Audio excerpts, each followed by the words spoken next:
Eh bien, bonsoir à tous. Bienvenue à cette nouvelle Agora de l'écho. Donc, c'est une rencontre organisée en collaboration avec l'AGEF, qui est donc l'association des journalistes économiques et financiers, présidée par Emmanuel Cuny. Une collaboration qui remonte à... c'est notre 3e saison, donc on est ravis de cette collaboration qui nous permet, nous, au musée du culturel, d'être au plus près de l'actualité. Enfin, on va dire peut-être pas chaude, mais une actualité molle, comme on dit. Voilà, qui permet de débattre des sujets, voilà, qui traversent un peu, et puis les grands défis. On a décidé de parler de la politique économique de Donald Trump et puis de ce qui va nous arriver. J'entendais là qu'il arrivait à Paris déjà ce week-end pour Notre-Dame, donc ça y est, il est déjà en marche. Mais voilà, qu'est-ce qui va nous arriver? Merci Aurélie Passerelle, merci beaucoup. Et merci de nous accueillir dans ce lieu quand même prestigieux, Citéco. J'espère que vous avez eu toutes et tous l'occasion déjà de visiter ce bâtiment qui est vraiment admirable. C'est un hôtel particulier. Enfin, je ne vais pas refaire l'histoire, mais c'est vrai qu'il y a une salle particulièrement jolie. Je pense que vous l'avez peut-être, et j'espère que vous l'avez visité, la salle des coffres, qui était initialement donc des coffres immergés avec un système de douve et un pont-levis. Et donc, c'est à voir vraiment, c'est de manière absolument superbe. Donc, merci à toutes et tous d'être avec nous ce soir pour ce débat d'actualité. Donc, Aurélie disait, l'AGEF, Association des journalistes économiques et financiers, c'est l'une des plus anciennes associations de journalistes de France. Il y a environ 130 membres. Et notre objectif, eh bien, c'est de mettre en relation les journalistes économiques et financiers avec les décideurs économiques dans une vocation de pédagogie autour de l'économie, parce que le débat aujourd'hui en France, à la fois économique et social, je crois, a besoin d'être structuré avec l'alimentation par tous les réseaux sociaux, beaucoup de fake news, beaucoup de fausses informations circulent, de désinformation, de mensonges. Et un vrai journaliste, quand on travaille sur un sujet, ben, on recoupe toujours les informations au moins 2 ou 3 fois. L'idéal, c'est pour être sûr de la véracité de l'information, ce que ne font pas évidemment, ce que ne fait pas la majorité, loin s'en faut, des réseaux sociaux. Donc l'AGEF, effectivement, est très heureux de cette collaboration avec la Cité de l'économie, Citéco, parce que ça entre vraiment dans le cadre de notre vocation de pédagogie. Et vous êtes là ce soir. C'est aussi un moment de partage, parce qu'on va débattre sur le sujet d'actualité, mais vous allez avoir aussi la parole. Un micro à la fin de ce débat circulera. Il suffira de demander la parole et vous pourrez poser des questions. Il ne s'agit pas de refaire le monde, mais au moins de poser des questions, parce que vous avez ce soir ici 2 grands spécialistes que je vais vous présenter dans un instant. Alors déjà, le thème, vous le savez, faut-il craindre la politique économique de Donald Trump? Alors la question pourrait paraître effectivement hors sujet dans le contexte politique français. La France sans dessus-dessous, la France sans gouvernement, la France sans budget, jusqu'à quand? Alors sans Premier ministre, jusqu'à encore il y a peu. Donc, est-ce que le sujet franco-français est décorrélé de cette actualité internationale? Non, pas du tout, parce que justement, il y a un Trump qui arrive le 20 janvier à la Maison-Blanche, et la situation politique en France et la situation de la faiblesse de l'Europe, je pense que ça va être, et on va en parler, très probablement un levier d'action pour ce président très protectionniste, isolationniste, dit-on. Et on le voit d'ailleurs déjà, il est en train de siphonner l'industrie européenne. On y reviendra parce que les exemples sont très précis. Alors, nos 2 intervenants ce soir, Jésabel Coupé-Soubeyran. Merci d'être là, Jésabel. Vous êtes maîtresse de conférences à l'Université Paris 1 Panthéon-Sorbonne. Vous y enseignez l'économie monétaire et financière. Et vos travaux portent notamment sur les banques, l'instabilité, la régulation financière. Vous êtes par ailleurs conseillère scientifique à l'Institut Veblen, et vous êtes l'autrice, on va voir la couverture de votre livre, Le pouvoir de la monnaie, transformer la monnaie pour transformer la société. Ces 2 éditions, Les liens qui libèrent. C'est un peu une somme théologique sur la politique monétaire. On aura l'occasion de l'évoquer, parce que voilà, vous expliquez que la monnaie c'est bien, mais il n'y a pas que, en fait. Hein. Et donc, bon, vous nous expliquerez dans le détail. J'explique qu'on peut faire beaucoup de choses avec la monnaie. Exactement. Et Christian de Boissieu, donc vice-président du Cercle des économistes. Vous êtes professeur émérite d'économie à l'Université Paris 1 Panthéon-Sorbonne, professeur au Collège d'Europe à Bruges, et vous avez présidé le Conseil d'analyse économique, le CAE, qui est en fait une structure indépendante dont les membres, des économistes, conseillent le Premier ministre. Et je crois d'ailleurs, Jésabel, que vous en avez fait partie aussi.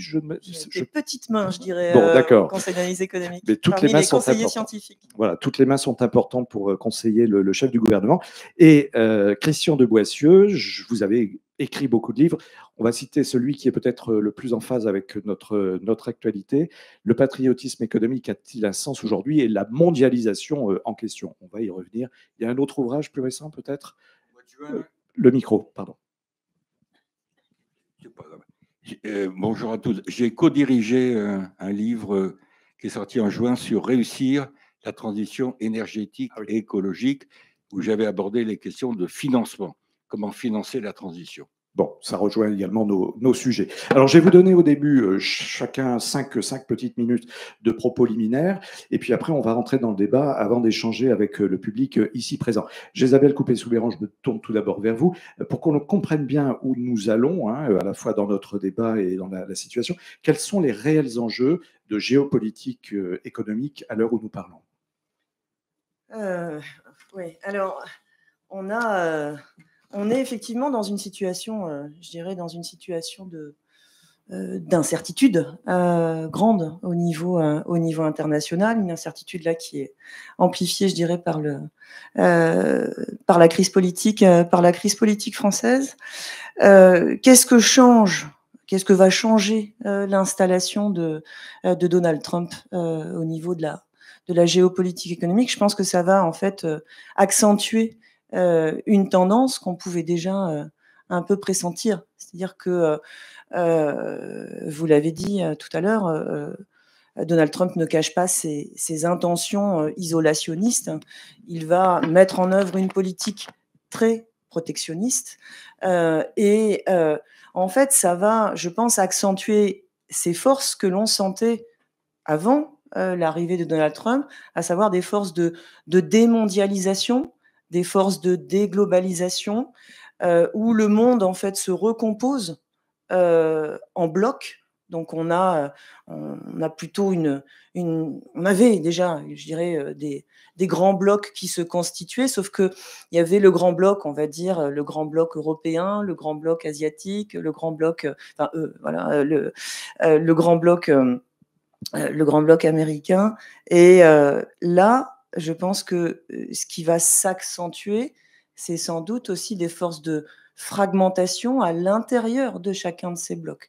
Le fait pour Donald Trump de vouloir engager une politique protectionniste en appliquant des droits de douane au Canada et au Mexique, ça va nécessairement un peu fragmenter, fracturer cette grande zone Amérique. Même au sein de la zone des BRICS, où on sent... Les BRICS, c'est le Brésil, la Russie, la Chine, l'Inde et le South Africa, donc l'Afrique du Sud. Exactement. Bon, c'est pas... Alors, c'est plus 4. Plus 4, oui, on y reviendra. Et la Chine essaye justement de se positionner, et elle essayait déjà avant, de se positionner comme chef de file, en fait, hein, de ces pays-là, sinon du Grand Sud. Et là aussi, il y a des tensions, là aussi, il y a des fragmentations. Donc, il me semble que, voilà, je sais pas comment vous avez prévu les choses, je veux pas faire trop long, mais il me semble que l'arrivée de Donald Trump, c'est une force supplémentaire de démondialisation, de déglobalisation, et c'est aussi, je crois, une illustration supplémentaire de la fragilité de nos démocraties. C'est quelque chose qu'on doit prendre en compte, d'ailleurs, me semble-t-il, sur le sujet de financement de la transition, le fait que nos démocraties aillent si mal. Et enfin, et ce sera mon dernier mot, je pense que ça marque l'entrée dans une ère de ce qu'on pourrait appeler une sorte de néo-ultralibéralisme. Et dans cette phase de néo-ultralibéralisme, qui est peut-être en fait le point ultime à la fois du néolibéralisme et du capitalisme financier dans lequel on est, je crois qu'on n'est pas on n'est pas à ce moment-là dans un régime économique sans État.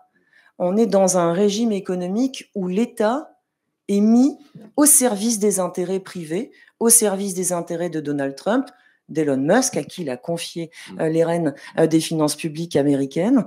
Donc voilà, je pense qu'on entre dans cette ère-là et c'est pas très réjouissant. Dans un monde très disruptif, finalement, assez compliqué, en tout cas où tout vole un petit peu en éclats et les bases sont un peu déstabilisées. La disruption, ça peut avoir du bon, sauf que là, c'est vraiment un monde, je crois, de repli sur soi, de fragmentation et de libéralisation extrême jusqu'à libéraliser, enfin jusqu'à en fait mettre complètement l'État au service d'intérêts privés. C'était déjà un peu le cas. Je pense que là, c'est vraiment le paroxysme. Alors, Christian Boissieu, est-ce que vous partagez ce point de vue? Je vous pose la même question, même timing pour ce propos liminaire. Est-ce que je suis trop long, oui. On peut.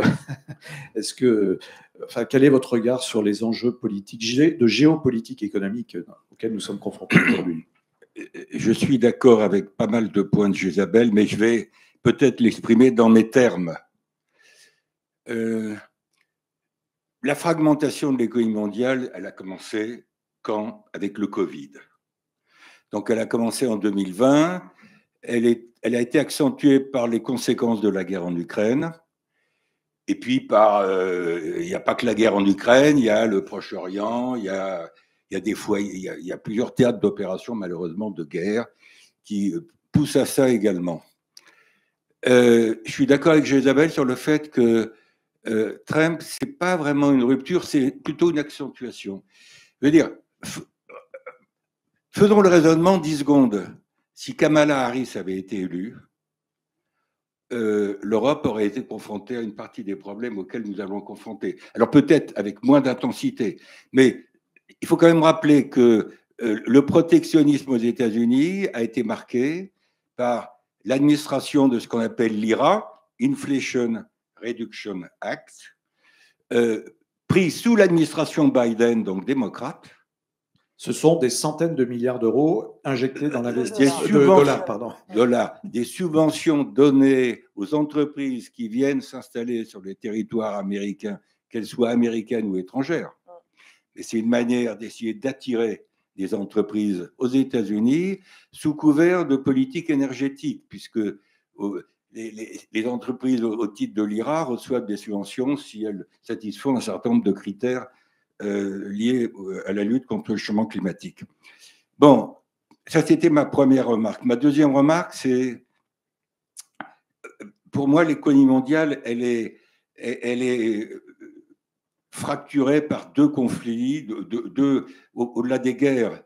Il y a le conflit Est-Ouest, sino-américain, et je pense que Trump il va accentuer la guerre commerciale et d'autres formes de guerre économique avec la Chine. Alors, il a parlé de droits de douane jusqu'à 60% vis-à-vis des Chinois. Isabelle l'a dit, vis-à-vis du Canada et du Mexique, 25% de droits de douane. Et à ma connaissance, il n'a pas encore dit à quelle sauce nous, Européens, on allait être mangés. Donc, il réserve ça pour le réveillon, peut-être pour le 31 décembre, comme la bonne nouvelle de l'année prochaine. Voilà, mais on va être mangés. Enfin, alors, simplement, la limite de tout ça, du côté de Trump, c'est que s'il augmente trop les droits de douane, il crée de l'inflation aux États-Unis, il mord sur le pouvoir d'achat des Américains, et là, il a donc une limite sociale et politique. Je dis simplement que je parle des deux conflits qui structurent le monde et l'économie mondiale. Il y a le conflit Est-Ouest, et puis il y a le conflit Nord-Sud. Contestation croissante, qu'on peut comprendre, on peut en discuter, des pays avancés, en particulier de la puissance américaine et du dollar, par le Sud global. On parlait des BRICS. Les BRICS se sont élargis. C'est 9 pays aujourd'hui. Bon, à mon avis, ils vont continuer. Alors, pardonnez-moi, lesquels en plus, les quatre nouveaux? Il y a l'Iran. Donc, il y a Brésil, Russie, Chine, Inde, Afrique du Sud. CS, voilà. Donc, ensuite? Ensuite, il y a, du côté africain, il y a l'Éthiopie et l'Égypte. Il y a les Émirats arabes unis. Et il y a l'Iran. Ça fait 4. 4 plus 5, ça fait 9. L'Arabie saoudite était prévue, mais elle se tâte encore. Elle ne sait pas où elle en est. Et l'Argentine avait donné son accord en août 23 au sommet des BRICS pour rejoindre les BRICS. Et puis avec le nouveau président qui s'appelle M. Milei, il a retiré l'idée que l'Argentine rentre. Ils sont 9. Ils vont s'élargir, mais il y a je veux dire, comme d'autres, moi j'ai travaillé un peu sur le thème de la dédollarisation, point d'interrogation, parce qu'il y a un écart entre les intentions et la réalité du côté du dollar. Donc je dis simplement pour conclure que je reviens à mes deux lignes de force, Est-Ouest, Nord-Sud. Où est l'Europe par rapport à ces deux conflits? J'allais dire nulle part. Et c'est le problème de l'Europe, c'est que au fond, elle est assez inexistante. On reviendra sans doute sur le rapport Draghi qui montre bien que l'Europe a perdu beaucoup de terrain du point de vue économique par rapport aux États-Unis en termes de croissance, de productivité, etc. Et quand je dis l'Europe est nulle part, c'est-à-dire que elle est aussi nulle part parce que entre nous, Européens, nous sommes en désaccord sur la division. Juste un exemple. Il va y avoir un sommet européen dans les heures qui viennent pour savoir si l'Union européenne signe le traité Mercosur, dont on a beaucoup parlé dans les médias. Eh bien, il n'y a pas d'accord entre les 27 sur l'attitude à avoir par rapport au Mercosur. Il y a la France qui essaye de créer une minorité de blocage, c'est-à-dire 4 pays représentant au moins 35% de la population européenne. La France a obtenu l'accord de la Pologne, je ne sais pas si l'Italie l'a signé, etc. Et de l'autre côté, l'Allemagne, l'Espagne, etc., sont en flèche pour signer le Mercosur. On prend n'importe quel sujet aujourd'hui. On est divisé.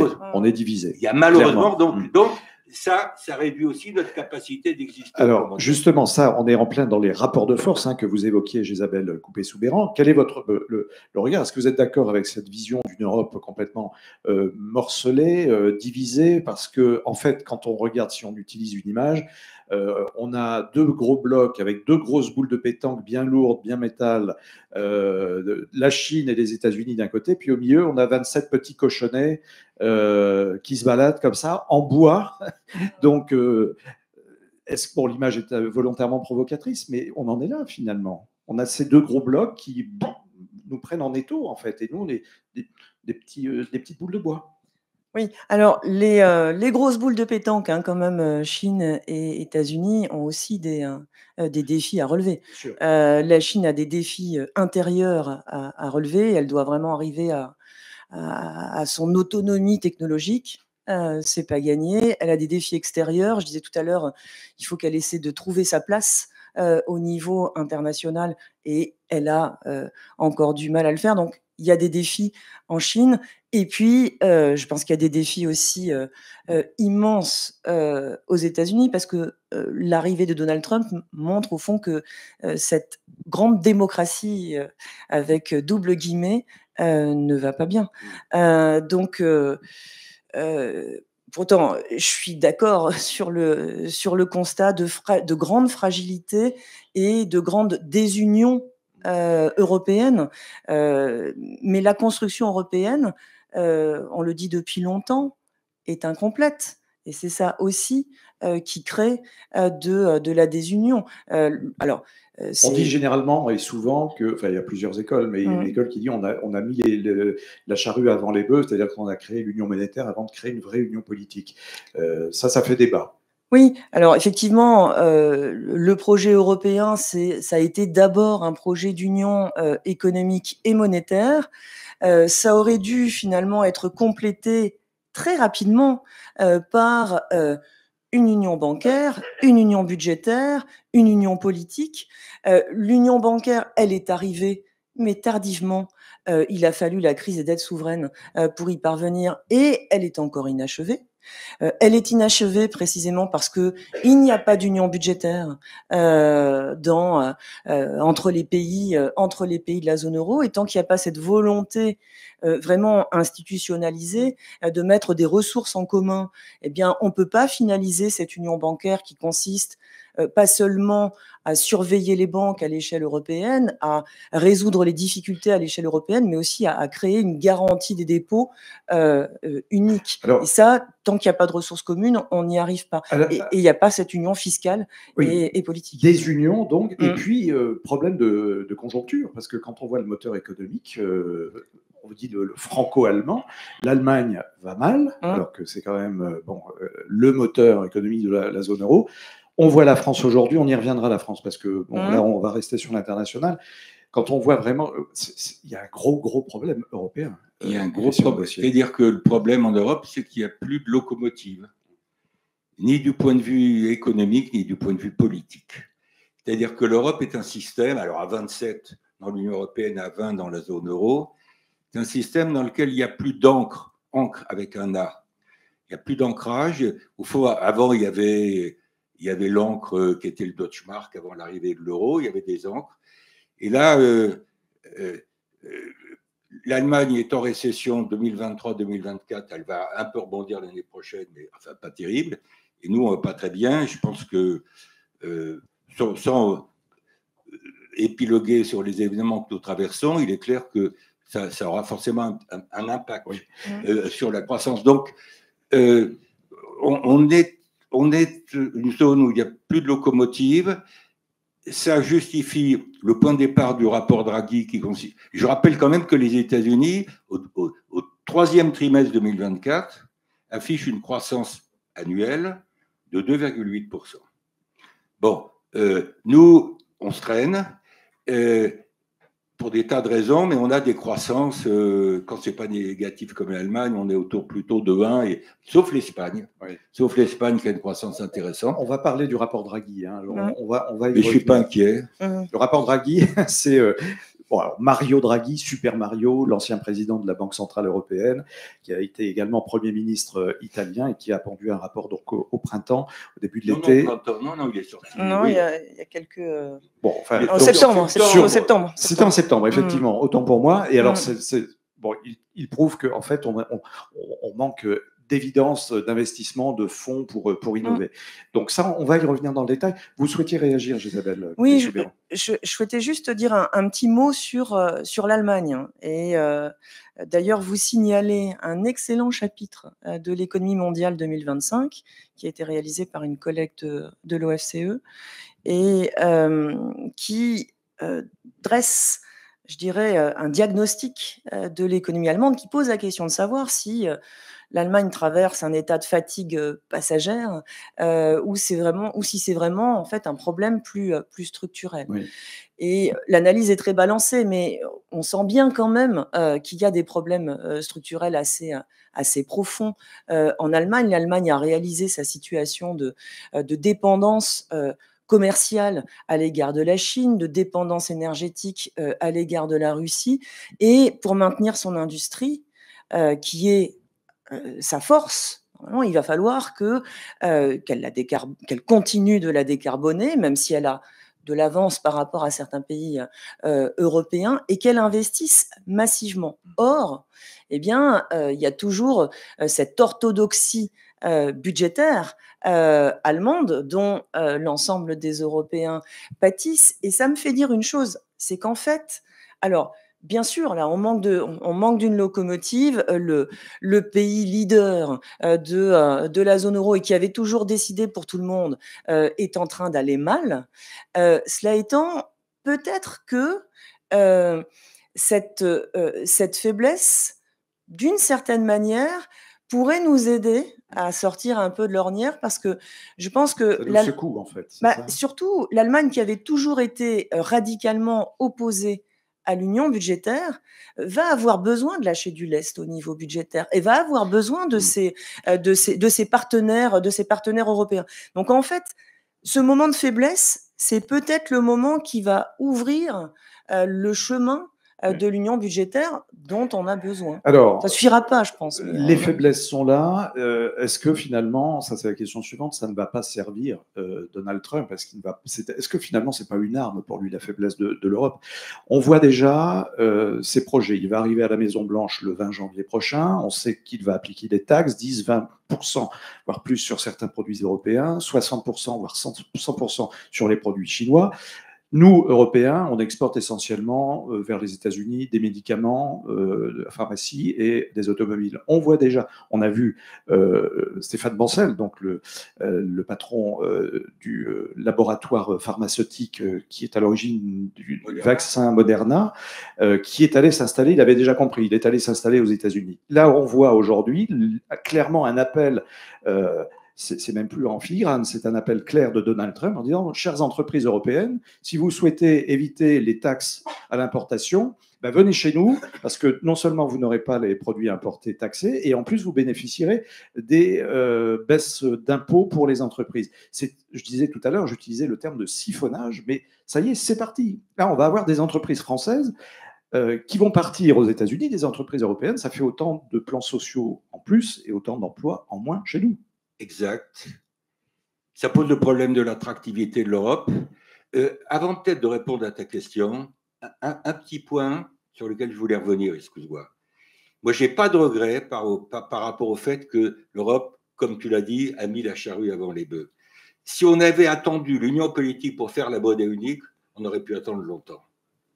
Bon, on a fait un pari pascalien, une sorte de pari de Pascal, en disant, voilà, pour l'instant, on n'a pas gagné les paris de Pascal. On a fait un pari pascalien en disant, on fait l'union économique et monétaire, ça devrait entraîner le reste. Bon, ça n'a pas entraîné le reste jusqu'à présent, c'est peut-être un problème, il faut du temps, il faut laisser du temps au temps, mais petite nuance que je voulais introduire dans le débat. Je reviens sur notre capacité de riposter. Est-ce qu'on a les outils? Et est-ce qu'au plan mondial, il y a une sorte d'arbitre des élégances? Est-ce qu'il y a une institution qui pourrait calmer un peu le jeu, de monter du protectionnisme? Je vais commencer par le deuxième point et je reviens ensuite sur les ripostes européennes. Il y a quand même, je veux dire, l'OMC, l'Organisation mondiale du commerce, elle a été créée pour faire respecter les règles du jeu du commerce mondial. Bon, c'est mon portable que je n'ai pas arrêté, excusez-moi. Ah, j'ai oublié de donner la consigne. Oui, bon, avant chaque conférence. Voilà, il est arrêté. Bon, l'OMC aujourd'hui... Il cherche un Premier ministre. Hein. Trop vieux. L'OMC... Je ne suis pas sûre. Je pense que, en fait, je pense que tu as les qualités. Bon, voilà, alors, tu es blanc, tu es un homme et tu as un mûr. Bon, trop mûr. Bon, l'OMC, qui devrait être l'arbitre des élégances commerciales, est inexistante et impuissante. Depuis des années. Donc, quand vous avez des décisions unilatérales, c'est le cas de ce que va faire M. Trump en matière de commerce, il n'y a pas de gendarme pour lui dire « Ah, c'est pas gentil, etc. » À l'OMC, il y a un organisme qui s'appelle l'organe de règlement des différends, qui est justement le point en principe efficace de l'OMC, qui est totalement paralysé, parce que les Américains, républicains et démocrates, sont dans le même sac, là, n'ont pas désigné le juge américain à l'organe de règlement des différends. Alors, donc, revient à la question. Non, mais laisse-moi terminer mon truc, parce que je veux arriver, chaque fois que... Il en profite parce qu'il n'est pas à la radio. Non, radio, je suis plus sévère. On se connaît depuis 30 ans, mais il a tellement peur que je sois trop long, quand je prends la parole, on me donne la parole, allez, il me dit de m'arrêter. Bon, alors, donc, il y a un problème, mais amical. Donc, il n'y a pas d'arbitre. Maintenant, les ripostes européennes, moi, ce qui m'a frappé dans... il n'y a pas eu de riposte européenne crédible face à l'IRA dont je parlais tout à l'heure. Peut-être parce qu'on n'est pas d'accord entre nous, parce qu'on a des intérêts qui sont divergents, etc.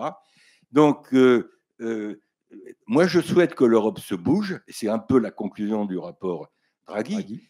Si l'Europe ne se bouge pas, Draghi utilise le terme d'agonie européenne, le risque d'agonie. Ce n'est pas moi qui l'invente, c'est lui qui l'utilise dans son rapport. Bon, donc il faut se bouger. Alors, pour se bouger, moi, je pense que très compliqué de se bouger à 27.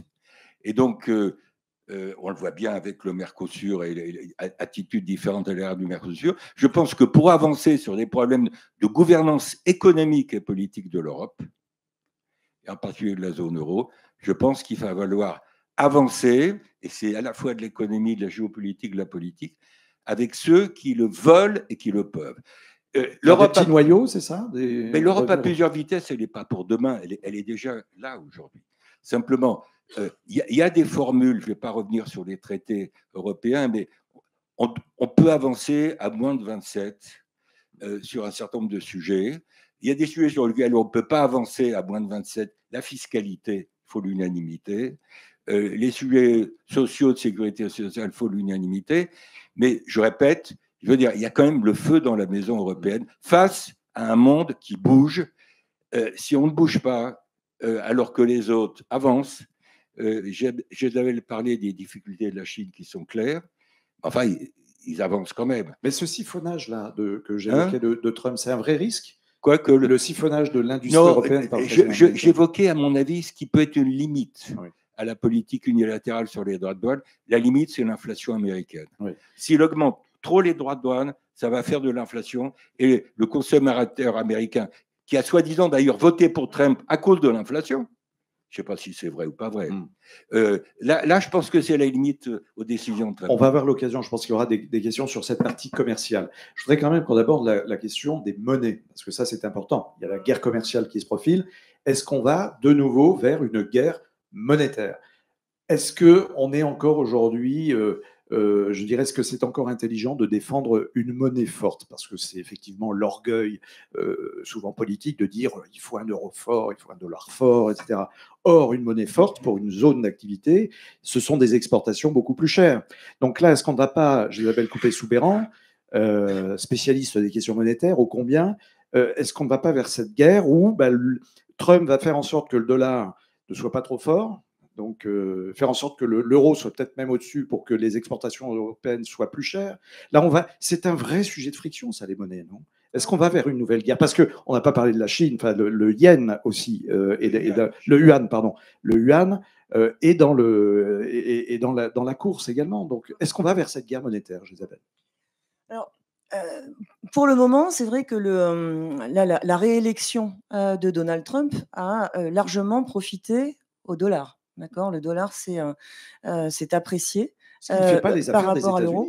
Non, ce qui ne fait pas vraiment les affaires des États-Unis, mais en fait, l'anticipation, c'est que la politique économique de Trump va être une politique d'allègement fiscaux, d'allègement réglementaire, que ça va porter la croissance, que ça va sans doute être en fait assez inflationniste et que ça va vraisemblablement exercer un peu de pression à la hausse sur les taux d'intérêt, alors que là, on est dans une phase de nouvelle baisse des taux d'intérêt. Donc, tout ça, pour le moment, profite au dollar. Après, la tendance de fond qui va s'opérer dans un monde, finalement, qui se fragmente, qui se démondialise, il se peut que le dollar... Alors, c'est vrai qu'on c'est un peu le serpent de mer, ça, si vous voulez. Ça fait des années qu'on dit que le dollar va perdre en importance dans le système monétaire international. Et puis, en fait,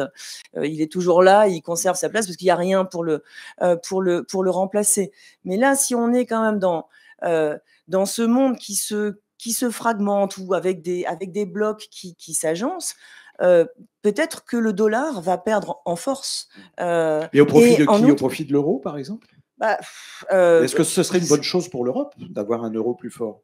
On regarde ce qu'on disait sur ça renforce le prix des exportations. En fait, en dépit, je dirais, de l'incomplétude européenne et des difficultés européennes, l'euro s'est pas si mal porté au cours des dernières décennies.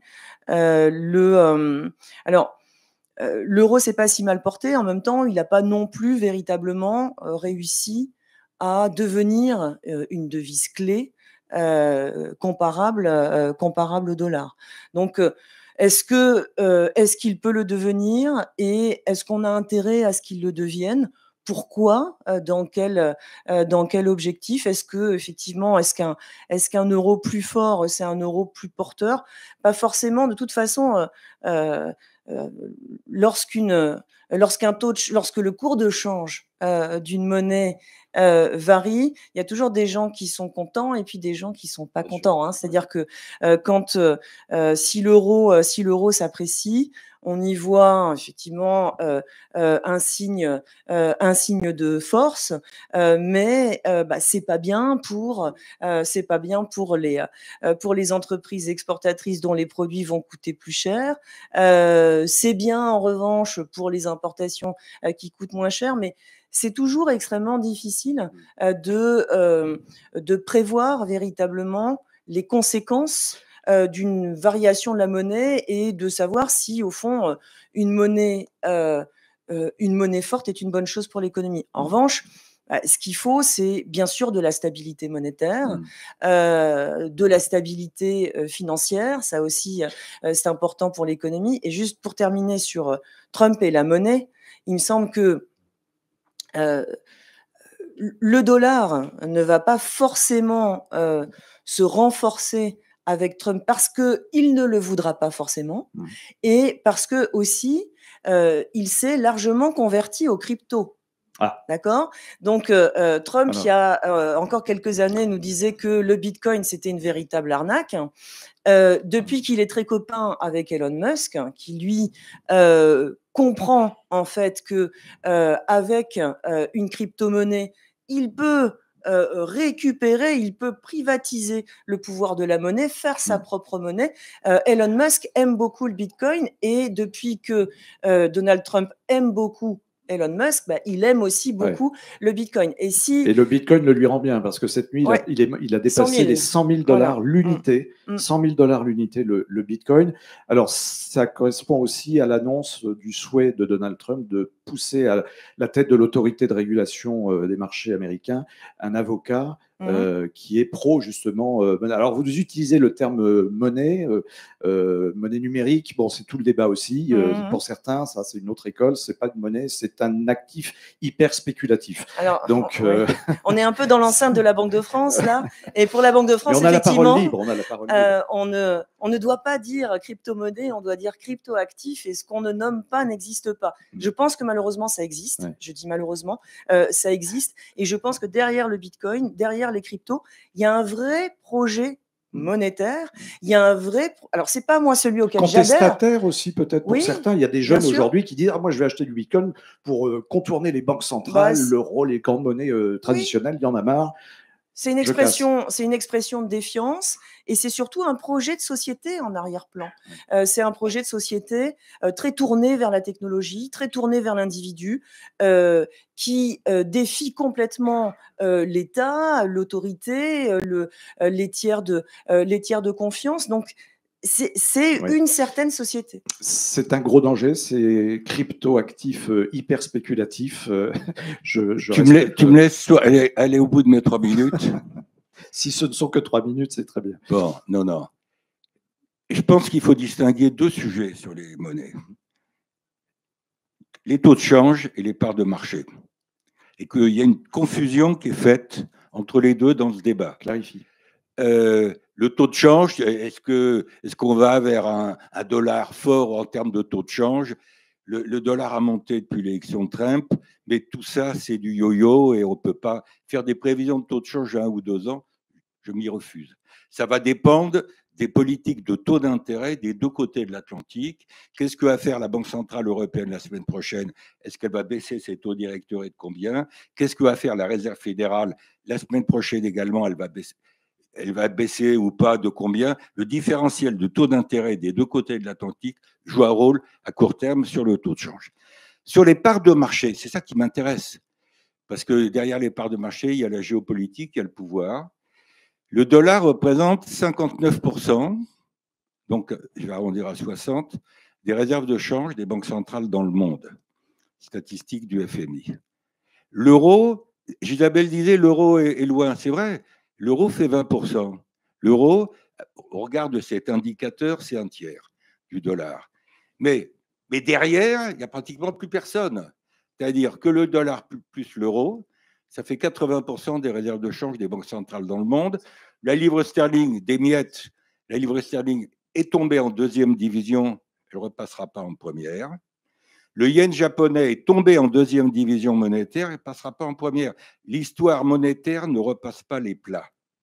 On l'a bien vu avec la livre sterling et quand le dollar a remplacé la livre sterling dans le système international. Donc, ça, c'est l'état des lieux. Le yuan chinois, qui n'est pas pleinement convertible, fait 3% des réserves de change des banques centrales. Dans 10 ans, je ne serai peut-être pas là pour le voir, mais dans 10 ans, mon pari, c'est qu'il y aura le système international sera organisé autour de 3 devises. Le dollar qui va perdre un peu de plume, mais qui va rester, je pense, encore numéro 1 pour des tas de raisons géopolitiques, économiques, militaires, etc. L'euro qui va rester là malgré ses difficultés, malgré peut-être d'autres crises dans la zone euro qui peuvent arriver, et le yuan chinois qui va voir ses parts de marché augmenter. Bon, voilà, ça c'est le problème des parts de marché qui me paraît, sur le plan du rapport de force entre les espaces, j'allais dire tout aussi important et peut-être plus important que les taux de change qui fluctuent. Donc, guerre monétaire? Alors, je sors un bouquin au mois de mars, je fais de la publicité comme Jézabel. Je sors un bouquin le 5 mars chez Odile Jacob sur la nouvelle guerre des monnaies. Bon, je ne savais pas. Non, mais tu as le droit de ne pas le savoir. Qu'est-ce que j'entends par nouvelle guerre des monnaies? C'est que face à la montée des monnaies privées, les cryptos sont des monnaies digitales privées, décentralisées. Les banques centrales réagissent en créant leur monnaie publique, l'euro, le dollar, etc., digital. La BCE prépare l'euro digital, etc.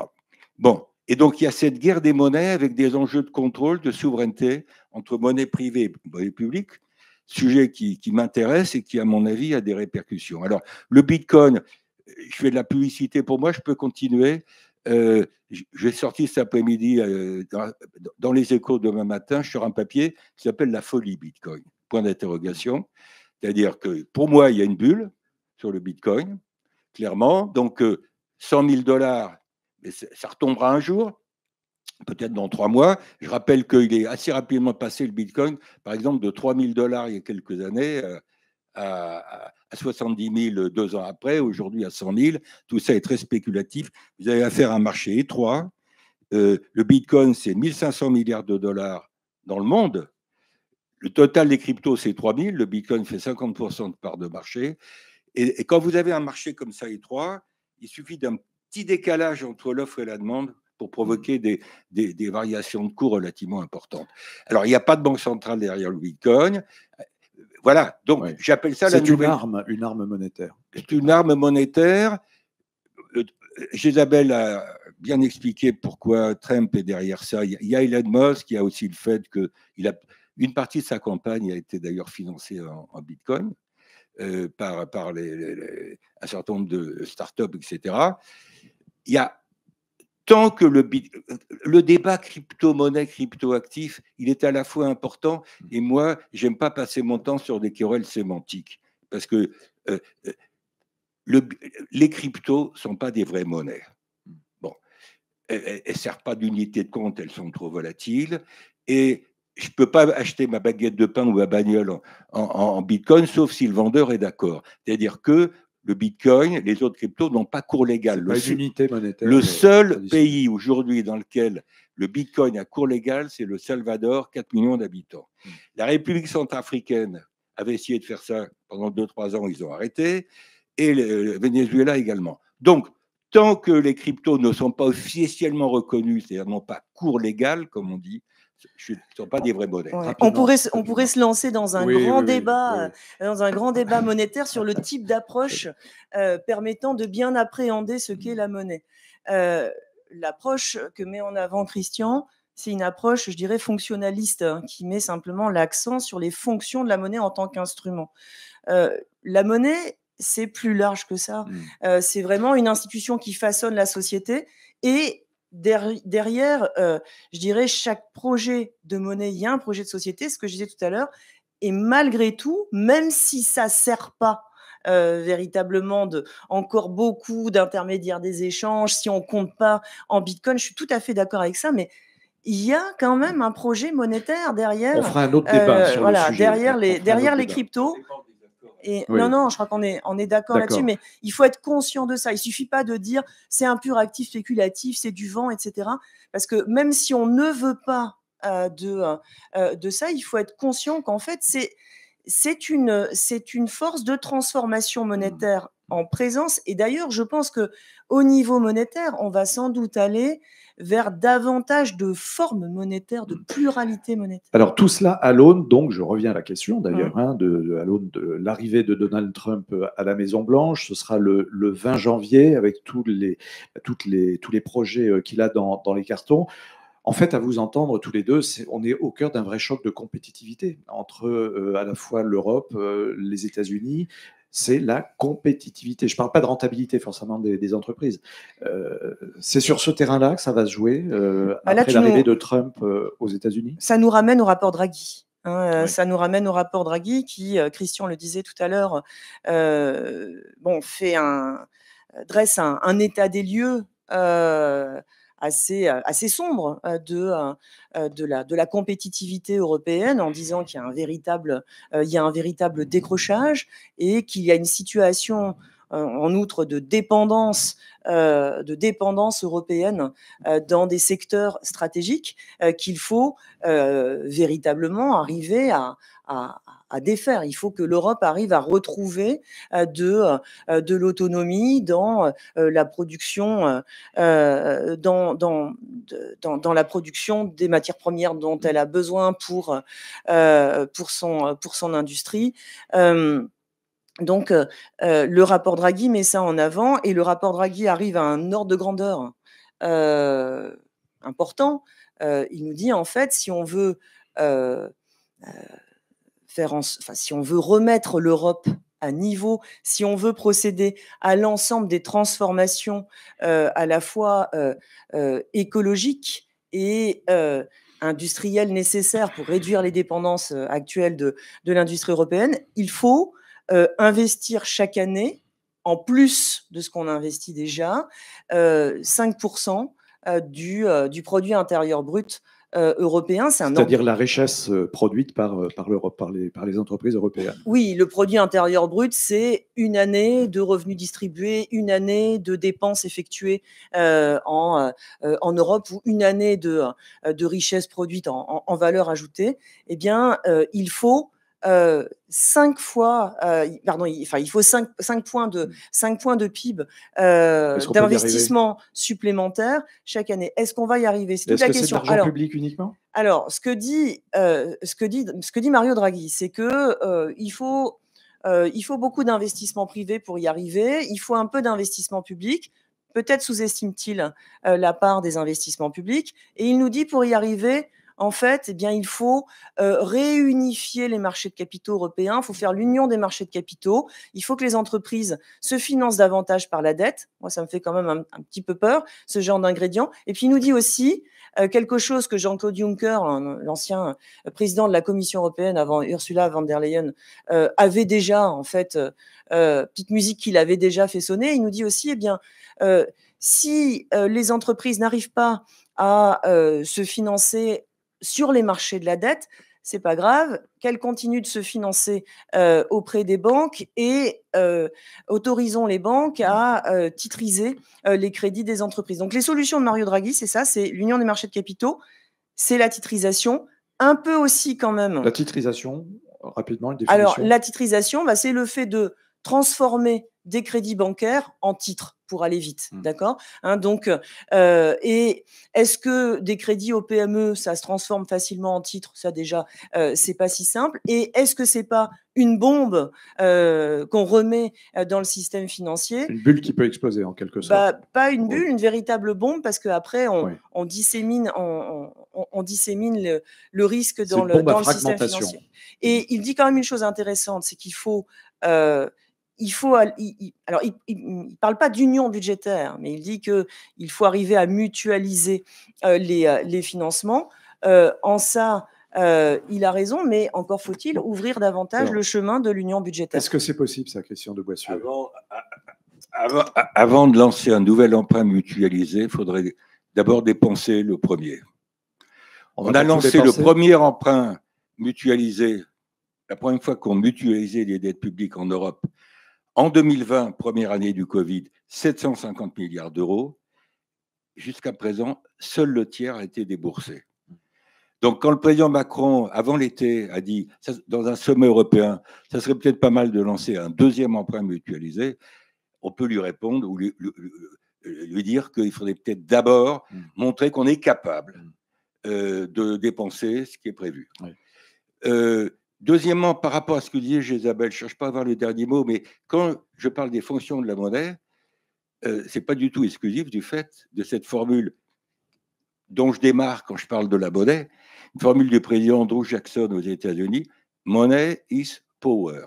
La monnaie, c'est le pouvoir. Et donc, c'est le pouvoir, c'est le social, c'est le sociétal.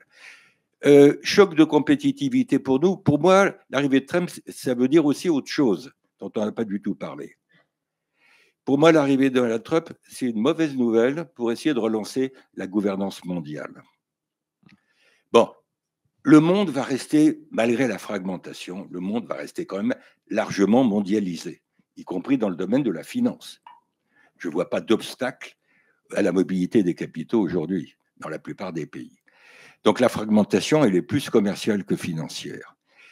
Le monde va rester pour l'essentiel mondialisé. En face de quoi la gouvernance mondiale est extrêmement faiblarde. Pour parler vulgairement, le G20 aujourd'hui ne sert à rien, il faut dire les choses comme elles sont. Les organismes internationaux doivent être réformés. L'OMS, face à la crise Covid, a été quand même assez nulle. Il y a du boulot, quoi. Oui, il y a du boulot. Il y a du boulot. C'est pas nouveau, hein. Non, mais je veux dire par là, Biden nous a pas non plus tellement aidé. Il ne faut pas croire que les démocrates ont, au plan mondial, international, des vues et des politiques très différentes des républicains. Ce n'est pas vrai. La différence entre démocrates et républicains, elle est plus domestique qu'extérieure. Bon, donc je dis simplement, les républicains, en l'occurrence Trump, ils accentuent certains traits qu'on trouve déjà chez les démocrates. Donc il va y avoir, Trump est très content de venir samedi ou avant pour Notre-Dame, il va faire reset aux uns et aux autres, il va y avoir 50, 60 chefs d'État et de gouvernement, avant même qu'il soit à nouveau intronisé le 20 janvier. Il a toujours montré quand même pas mal de mépris pour les sommets, pour les rencontres. Et point très important qui est un signal quand même, à mon avis, qui va être fort et négatif, c'est que je pense que les Américains, Trump va sortir pour la deuxième fois de l'accord de Paris sur l'écologie, la transition climatique. Bon. Et Biden était revenu. Attends, excuse-moi, je termine parce qu'on n'a pas du tout parlé. Donc ça me permet de transition, oui. Ouais. Les démocrates, Obama était rentré en 2015 dans l'accord de Paris, la COP21. Trump en sort, c'est pratiquement le premier acte qu'il pose quand il est président. Biden revient dans l'accord de Paris. Je parie, je peux me tromper, mais je parie que un des premiers actes de la nouvelle présidence Trump, ça va être de sortir de l'accord de Paris. Bon, ça, c'est un point majeur. Oui, un point majeur. Chose promise, chose due, vous avez la parole. Si vous avez des questions à poser, il suffit de lever la main. Quelqu'un va vous apporter un micro. On n'a pas parlé de la situation française. Je vais attendre quelques questions. Est-ce que vous souhaitez intervenir ? C'est encore une fois ce que je disais tout à l'heure. Hein, vous avez devant vous deux grands spécialistes à la fois donc macro-économique, micro-monétaire, etc. Alors, monsieur, on va vous apporter le micro. Je vous demanderai simplement de vous présenter rapidement et de poser des questions concises pour qu'on puisse en caser un maximum. Monsieur. Bonsoir. Legendre. Je voudrais simplement vous poser la question. Trump est un homme d'affaires pour moi plus qu'un politique. Enfin, en tout cas, c'est la perception que j'en ai. Il me semble qu'il y a une renégociation des accords entre le Canada, le Mexique et les États-Unis pour les droits de douane, c'est ça? Dans quelle mesure c'est pas un épouvantail ces droits de douane annoncés à de tels niveaux et qu'ils ne reviendraient pas simplement en arrière au 1er février en disant et se servir simplement de ça comme d'un marteau pour être fort dans la négociation, oui. et idem avec les Chinois d'ailleurs. Pour montrer la puissance. Qui souhaite répondre? Isabelle Copé-Soubeyran. Parce que je ne vois pas avoir de l'orgueil à dire non, je le fais vraiment. Ouais. C'est sans doute effectivement, je pense qu'il va se servir de la politique commerciale pour obtenir plein d'autres choses. C'est-à-dire que les droits de douane qu'il menace d'appliquer, il va s'en servir, oui, pour exercer des pressions aussi bien sur l'Europe, sur la Chine. Donc, je suis d'accord avec cette idée d'instrumentalisation en fait de ces droits de douane. Bon, cela étant, on est quand même, je crois, dans une nouvelle ère protectionniste au niveau commercial, et l'Europe va devoir aussi s'y mettre bien davantage. Et d'ailleurs, la tonalité du rapport Draghi, c'est quand même un peu ça. C'est-à-dire qu'on n'est plus dans un mondialisme BA. Le rapport Draghi fait état également d'un protectionnisme permettant de protéger l'industrie. Protectionnisme intelligent? Oui, ouais, c'est ça, un protectionnisme protecteur en fait, permettant d'accompagner la réindustrialisation nécessaire en Europe. Donc d'accord sur l'idée que les droits de douane sont des instruments, une monnaie d'échange que Trump va sans doute utiliser, mais il y a quand même, je crois, une tendance de fond au protectionnisme et que l'Europe va être obligée d'épouser si elle veut se réindustrialiser.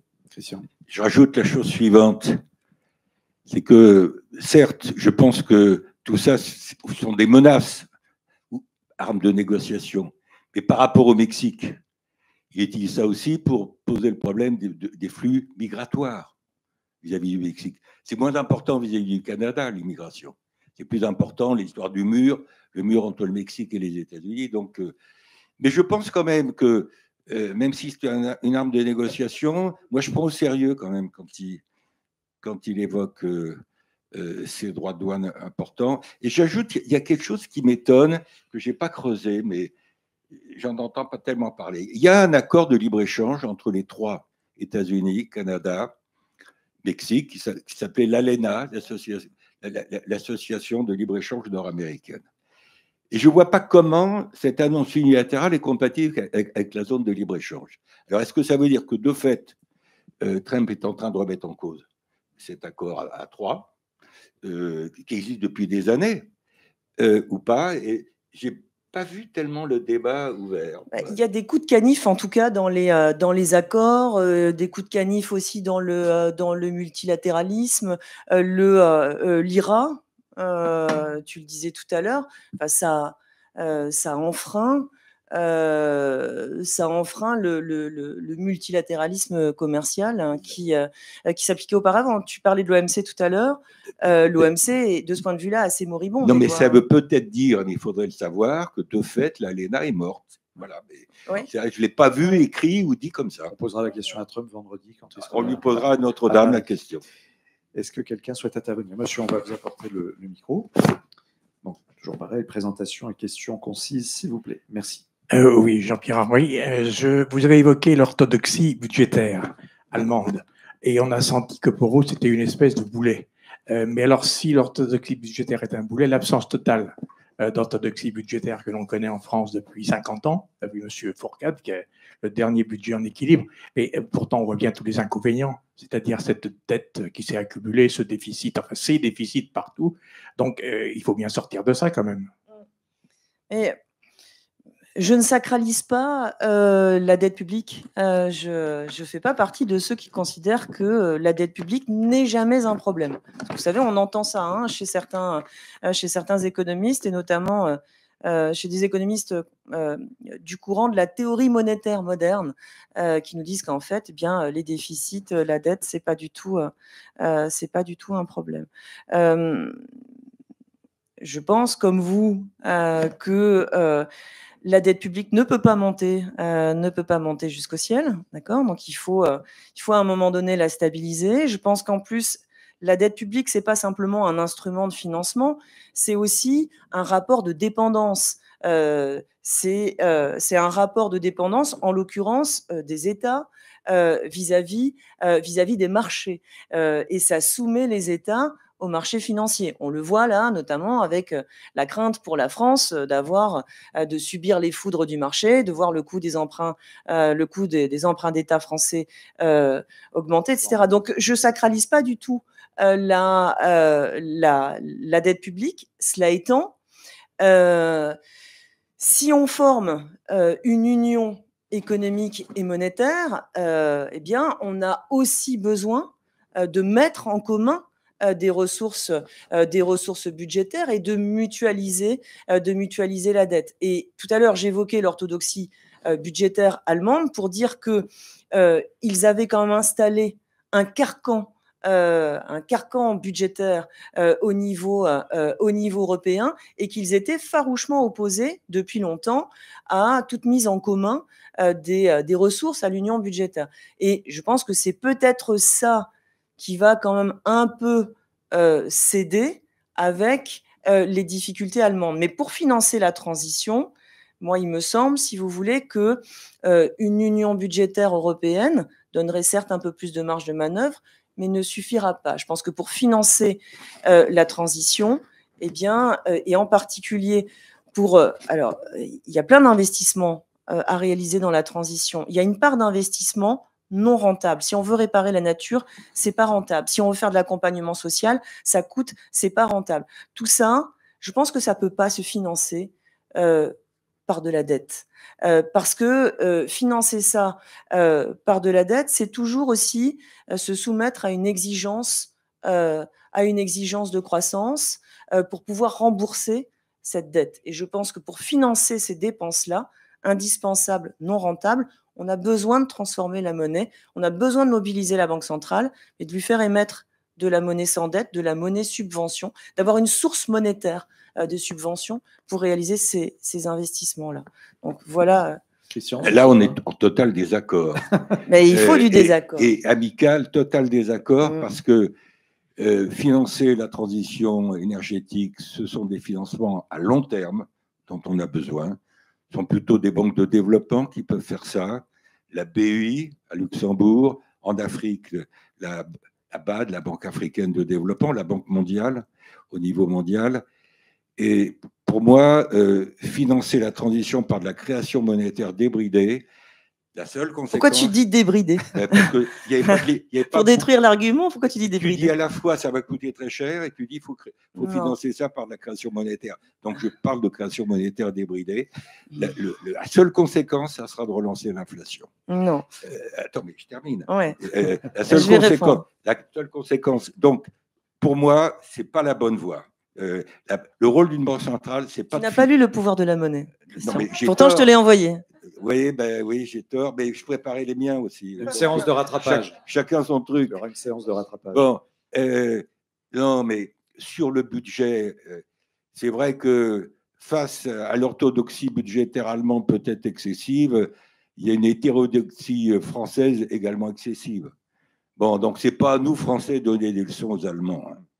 Je veux dire, attends, je peux terminer une phrase. Chaque fois que je prends la parole, tu me regardes. Hein. Non, mais je veux dire, moi, je vais demander la parité de temps. Oui.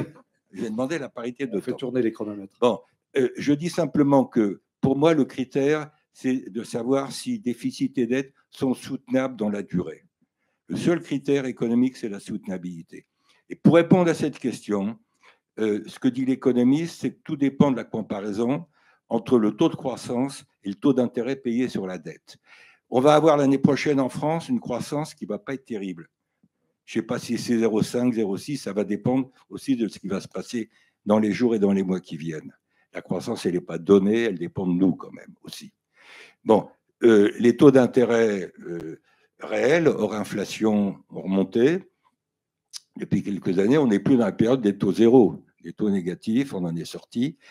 Donc, par rapport à la question de savoir si les finances publiques françaises sont soutenables ou pas dans la durée, tout va dépendre de cette différence entre taux d'intérêt payé sur la dette et taux de croissance. Je me tais. Mais non, c'est pas fini. Mais si on n'a pas de marge de manœuvre, justement, au niveau de la dette, et si on a peu de marge de manœuvre fiscale, eh bien, ça veut dire qu'il faut une source complémentaire de financement. Quand Christian dit on a besoin des banques publiques de financement, d'investissement, je suis tout à fait d'accord avec ça. On a besoin de ces acteurs-là pour financer le moyennement rentable ou le rentable à long terme. On a besoin aussi, bien sûr, des investisseurs privés pour financer les investissements de transition rentables, mais pour le pas du tout rentable. Si on n'a pas de marge de manœuvre au niveau de la dette et au niveau fiscal, pourquoi se priver d'une source monétaire? Non, mais et juste sur le point inflationniste, bien sûr que si on fait émettre de la monnaie sans dette à la Banque centrale, il faut un dispositif de régulation monétaire. Bien sûr qu'il faut prévenir ce risque d'inflation monétaire. Mais ça réduirait aussi l'inflation liée au dérèglement climatique. Aujourd'hui, il y a de la brownflation. Cette brownflation, on n'a rien pour y parer. Eh bien, cette inflation-là, liée au dérèglement climatique, on ne la résoudra que si on se donne les moyens de financer une transition écologique complète. Très court. Je travaille en ce moment, comme sans doute toi, je sais que tu travailles là-dessus, sur le verdissement des politiques monétaires. Bon, les politiques monétaires, les banques centrales doivent aussi servir, ce n'est pas leur mission principale, mais elles peuvent aussi aider en second objectif à aider à financer la transition. Bon, mais ça, c'est une chose, ce n'est pas la même chose que de financer massivement la transition. Et ça aide pour réorienter les fonds privés. Voilà. Ça fait pas... Isabelle, qui a été mon élève, va avoir le dernier mot vis-à-vis de son prof. C'est excellent, c'est excellent. Alors, il y a d'autres questions. On a l'honneur d'avoir le directeur des lieux, Philippe Gineste, une question. Oui, est-ce que ce n'est pas aussi une opportunité pour l'Europe, cette élection de Donald Trump, d'une part parce que l'Europe a un encéphalogramme plat depuis quelque temps, et peut-être que ça va la réveiller, et donc faire en sorte qu'il y ait un sursaut politique. Juste un rappel, au XIXe siècle, l'Allemagne a eu une union douanière avant une union politique. Le Zollverein, c'est dans les années 1840. L'union politique, c'est après la victoire contre la France en 1870. Donc dire que cette union douanière qu'on a eue européenne est peut-être le temps nécessaire pour se construire un destin commun. Et mon autre réflexion porte sur si on se retrouve avec 15-20% de droits de douane qui se mettent partout, est-ce que ce n'est pas un financement potentiel pour les politiques publiques européennes, puisque ça crée des droits de douane. En gros, c'est le consommateur qui va payer ses droits de douane. Ça va faire des recettes pour les États et donc des fléchages qui deviennent nouveaux. Je vais commencer, si Isabelle, tu auras le mot. Je t'autorise. Je vais commencer pour une fois. Sur le deuxième point, vous savez comme moi que Trump prévoit de financer les baisses d'impôts par les droits de douane. Et donc, ce que vous dites, c'est pourquoi pas généraliser. On va régler le problème des finances publiques par une augmentation partout des droits de douane. Bon, très franchement, les droits de douane, ça peut aider, mais il faut quand même trouver d'autres manières de financer les dépenses. Parce qu'au fond, ce scénario dans lequel vous avez une course à l'échalote en matière de droits de douane, c'est quoi? C'est le protectionnisme généralisé. On a vu le résultat, merci, dans les années 1930. On n'a peut-être pas envie de recommencer les années 1930 avec les conséquences qui s'en sont suivies. Donc, ça peut aider, mais à mon avis, moi, je ne financerai pas les déficits par des droits de douane ou les dépenses par des droits de douane. Sur le premier point, je ne sais pas si vous y étiez là, mais on a commencé en parlant du rapport Draghi, je crois que l'une et l'autre, on a dit, du fait de Trump, il faut que l'Europe se bouger. Simplement, c'est facile à dire et difficile à faire.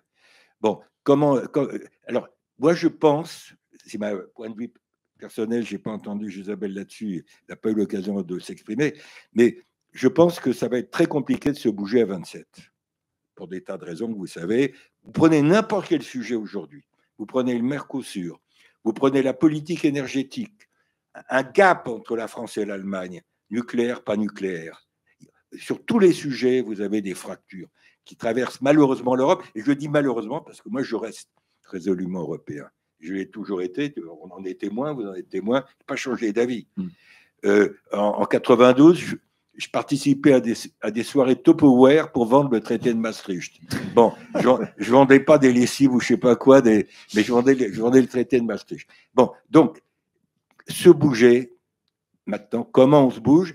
Le rapport Draghi propose des pistes. Tu as parlé de l'Union des marchés de capitaux, mais ça ne va pas être facile. Je suis pour, mais ça ne va pas être facile. C'est pas contradictoire de dire ça.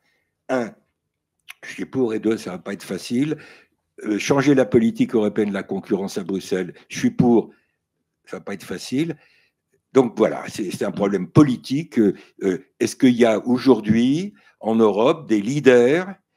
Il n'en faut pas 27, il en faut quelques-uns dans un contexte où vous avez la Hongrie qui chahute à l'Est, vous avez quand même des forces centrifuges très importantes. Comment on se bouge? Alors, Isabelle. Est-ce que... il nous reste 4 minutes. Ouais. Est-ce que l'élection de Trump crée une opportunité, paradoxalement, pour l'Europe? Moi, la question que je me pose, c'est est-ce que l'Europe aura le courage d'affirmer ces différences? Et il y a deux grandes différences je crois, et qui sont, à mon sens, les forces européennes. En fait, c'est une différence en termes de modèle social, d'accord, et c'est une différence au niveau de la politique environnementale. Même si on n'est pas suffisamment avancé dans la transition en Europe, il y a quand même les bases de quelque chose, il y a les bases de la transition qui ont été posées par le pacte vert européen. Est-ce que l'Europe aura la force? Et ce que disait Christian est tout à fait juste, c'est-à-dire qu'il y a des... Mais on en a parlé, enfin, il y a de la désunion. Donc, est-ce que véritablement on sera d'accord pour préserver ces forces? Ce sera compliqué, mais il me semble que ce qui peut faire la force de l'Europe, ce qui peut faire toute sa différence, c'est son modèle social et la transition écologique qu'elle a malgré tout la volonté de mener. Voilà, mais est-ce qu'on avancera suffisamment? Le risque est grand, au fond, qu'on détricote le pacte vert. Il y a déjà des tendances à l'œuvre, et le risque est grand aussi que le modèle social européen, entre guillemets, continue de s'abîmer. Toute dernière question, 2 minutes. Après, je ne voudrais pas retenir certaines personnes qui ont, je crois, prévu d'aller à un autre spectacle. Enfin, un spectacle, pardon. Voilà. Monsieur, très rapidement, s'il vous plaît. Oui, alors peut-être que le micro a été éteint. Voilà, vous avez... Voilà. Hop, un petit interrupteur.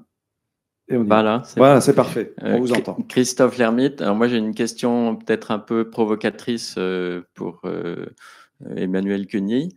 Est-ce que pour avancer, pour contribuer à l'avancement de manière concrète et pour faire changer les mentalités, il ne faudrait pas que la presse, les médias, et notamment les médias de grand public, diffusent de manière plus ferme et plus pédagogique des leçons d'économie pratiques? C'est-à-dire que quand on entend des hommes politiques ou des femmes politiques dire qu'il faut supprimer les retraites, enfin la réforme des retraites qui vient d'être donnée, personne ne dit que ça ne tient pas la route, enfin très peu, et notamment pas dans les grands médias. Donc, moi, je pense que la presse, les journalistes devraient être beaucoup plus fermes en attaquant immédiatement les gens qui disent des choses comme ça, qui ne sont pas tenables. Il y a plusieurs écoles. Donc c'est une question sur ce qu'on vient de voir sur la campagne française, mais sur l'Europe, on pourrait faire beaucoup plus. On parle très très peu d'Europe dans les médias. De manière concrète et positive. C'est ce que je disais tout à l'heure dans mon petit propos introductif. Nous, on travaille à l'AGEF pour justement faire en sorte que le débat économique soit un peu plus structuré qu'il ne l'est aujourd'hui. Alors, quand vous créez une émission de radio, de télé, c'est vrai que c'est plus facile généralement en presse écrite parce que vous avez, je dirais, vous êtes moins pris par le timing et Christian en sait quelque chose. Hein, on est toujours, il faut aller vite, bon, et donc c'est un peu au détriment du débat. Après, on ne peut pas prendre parti non plus. Il y a des médias qui prennent parti, je ne vais pas les citer, qui sont très présentés comme populistes. Bon, aujourd'hui en France, alors eux, ils y vont.